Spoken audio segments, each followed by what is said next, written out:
Bismillahirrahmanirrahim. Assalamualaikum warahmatullahi wabarakatuh. Perkenalkan, nama saya Nurul Hasta dari Prodi PG PAUD Universitas Muhammadiyah Palopo. Di sini saya akan mempresentasikan hasil modul kami, yaitu dengan judul Pengetahuan dan Pengembangan Bakat Anak Usia Dini. Yang pertama, apa itu bakat? Bakat secara singkat, bakat adalah suatu kemampuan yang dimiliki seseorang dalam dirinya untuk melakukan hal-hal tertentu dengan lebih baik dan cepat, lebih baik dibandingkan dengan orang biasa. Pendapat lain mengatakan pengertian bakat adalah kemampuan yang ada di dalam diri seseorang sejak lahir, di mana kemampuan tersebut dapat digunakan untuk mempelajari sesuatu dengan cepat dan hasil yang baik. Setiap orang memiliki bakat yang berbeda-beda dan bentuk sangat beragam, misalnya seperti bakat musik, menari, dan lain sebagainya. Pengertian bakat menurut para ahli menurut para ahli. Jenis-jenis bakat secara umum. Bakat dapat dibedakan menjadi dua jenis, yaitu bakat umum dan bakat khusus. Bakat umum adalah kemampuan berupa potensi dasar di dalam diri seseorang yang sifatnya umum.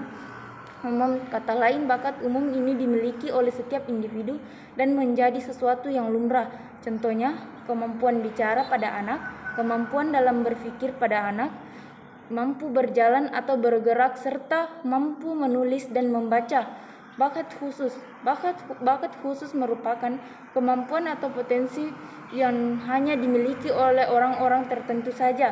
Beberapa contoh bakat khusus yang ada dalam diri orang-orang tertentu, misalnya bakat verbal, yaitu kemampuan khusus seseorang dalam verbal yang ditunjukkan dengan konsep atau dalam bentuk kata-kata. Bakat numeral, yaitu kemampuan khusus seseorang di bidang bentuk angka atau matematika. Bakat skolastik, yaitu kemampuan khusus seseorang dalam hal-hal yang berhubungan dengan angka dan kata. Jenis bakat ini mencakup kemampuan berpikir, penalaran, mengurutkan, menciptakan hipotesis, pandangan hidup yang bersifat rasional, dan lainnya. Biasanya bakat ini seperti ditemukan pada seorang ilmuwan, akuntan, pemrograman, atau sejenisnya. Bakat abstrak, yaitu kemampuan khusus seseorang dalam membuat pola rancangan untuk atau posisi-posisinya. Pengetahuan yang bersumber dari fisik anak. Pengetahuan fisik anak merupakan pengetahuan tentang benda-benda yang ada di luar dan dapat diamati dalam kenyataan eksternal, mengenai fakta bahwa bola memantul bila dijatuhkan ke lantai, sedangkan suatu gelas pecah bila jatuh ke lantai. Hal ini tersebut merupakan pengalaman fisik. Sumber pengetahuan fisik terutama terdapat dalam benda itu sendiri, yaitu cara benda itu memberikan pada subjek kesempatan untuk pengamatan. Dapat disimpulkan bahwa tidak semua benda yang diberikan perlakuan yang sama akan mengeluarkan reaksi yang sama. Perkembangan fisik motorik anak memberikan kemampuan yang mereka butuhkan untuk eksplorasi dan interaksi dengan lingkungan sekitarnya. Perkembangan fisik anak dimulai dari otot tubuh yang bertambah kuat dan diikuti dengan gerakan terkoordinasi secara bertahap. Hal ini merupakan proses awal tumbuh kembang. Seiring dengan pertumbuhan anak, jumlah dan jenis aktivitas fisiknya akan banyak berubah. Perkembangan anak didasari dalam perkembangan masa pertengahan dan akhir. Anak merupakan kelanjutan awal masa pertengahan dan akhir, diawali dengan perkembangan fisik, motorik, kognitif anak. Proses perkembangan pada masa ini bisa dikatakan pendek, namun sangat berpengaruh dalam kehidupan seseorang anak. Sehingga pada masa ini orang tua dan guru harus memberikan dorongan terhadap semua potensi yang dimiliki anak berkembang secara optimal pada masa aspek fisiknya. Perkembangan fisik pada anak ini juga termasuk kemampuan motorik kasar, motorik halus, dan kognitif.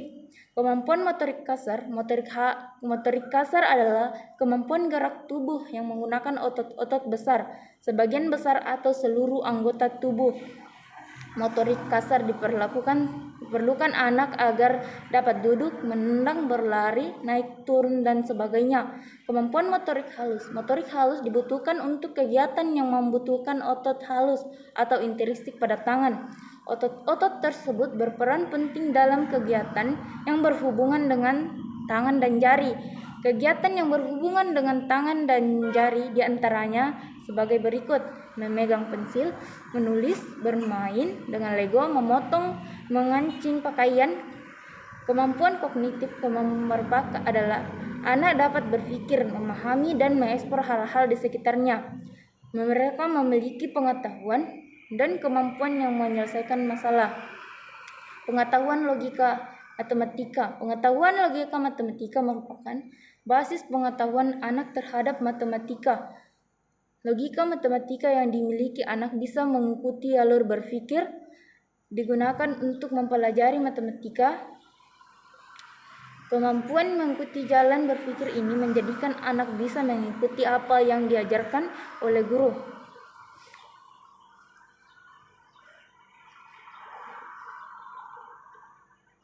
Di sini, peran orang tua akan terlihat dalam membimbing anaknya belajar matematika.